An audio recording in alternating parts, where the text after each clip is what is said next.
नमस्कार मित्रों, आज मन में एक विचार आया, सोचा आप सब लोग के सम्मुख अपनी बात रखूं। अभी कुछ चीज़ें सुनने को तो मुझे मिल रही थी, लेकिन मैंने सोचा कि वो जगह मेरा देव स्थान है और वहाँ से मेरी श्रद्धा और भक्ति जुड़ी हुई है मेरे परिवार की, इसलिए मैंने इस मुद्दे को कभी किसी ने कहने का साहस नहीं करा। लेकिन अब सोचता हूँ कि अगर नहीं कहता हूँ तो उन लोगों के संग अन्याय होगा जो लोग भक्ति भावना में लीन होकर मथुरा और वृंदावन जाते हैं।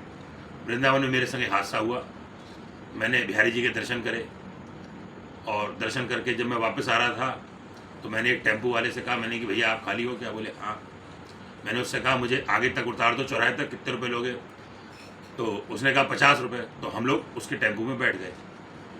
थोड़ी दूर जाके मैंने कहा भैया कहाँ तक छोड़ोगे आप हमें? हमें वहाँ उतरना है। तो उसने कह दिया कि मैं 50 रुपये पर हेड लूँगा, एक व्यक्ति के 50 रुपये। मैंने कहा अभी तो आपको हमने जगह बताई थी तो आपने हमसे कहा था कि 50 रुपये सबके लूँगा, जबकि 10 रुपये किराया जाता है वहाँ का केवल। मैंने कहा ठीक है आप हमें यहीं उतार दो, हमें नहीं जाना है आगे। इस दौरान उसका टेम्पो कुछ 10 कदम आगे बढ़ा होगा, 10 या 20 कदम।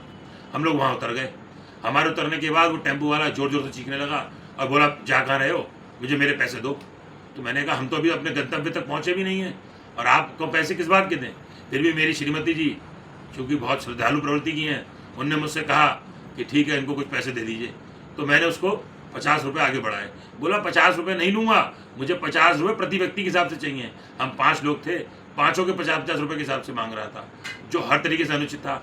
हमने उससे कहा देखो भैया हम आते रहते हैं वृंदावन, हम दर्शन करने आते हैं, परिक्रमा भी करते हैं।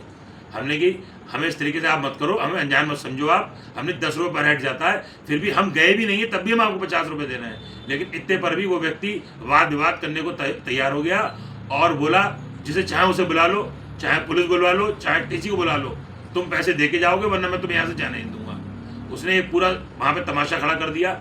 उसको देख के वहाँ पे भीड़ लग गई। और अचरज की बात तो मुझे तब लगी मित्रों, जब वहाँ पर इकट्ठे हुए लोगों में से 1-2 व्यक्ति निकल के आए जो शायद उस टेम्पो वाले के परिचित थे या उसके मिलने वाले थे, मैं नहीं जानता।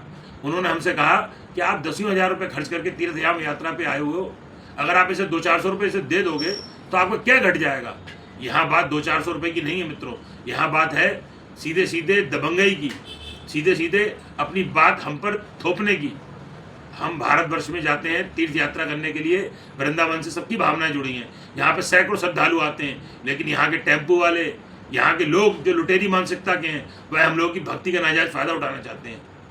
आप सब लोग इस विषय पर क्या राय है ये मैं जानना चाहता हूँ। कृपया करके मेरी इस वीडियो को अधिक से अधिक शेयर करें और सभी लोग अपनी राय अवश्य रखें। मैं चाहता हूँ मेरे भगवान श्री कृष्ण की नगरी, मेरी राधा रानी सरकार की नगरी पे कोई लांछन न उठे और सभी भक्त यहाँ पे पूर्ण मनोभाव से आएँ और राधा रानी के दर्शन पाकर कृतज्ञ हो जाएं, श्री कृष्ण के दर्शन पाकर कृतज्ञ हो जाएं। मेरी ये छोटी सी विनती आप सब लोग के माध्यम से है। जय जय श्री राधे कृष्ण।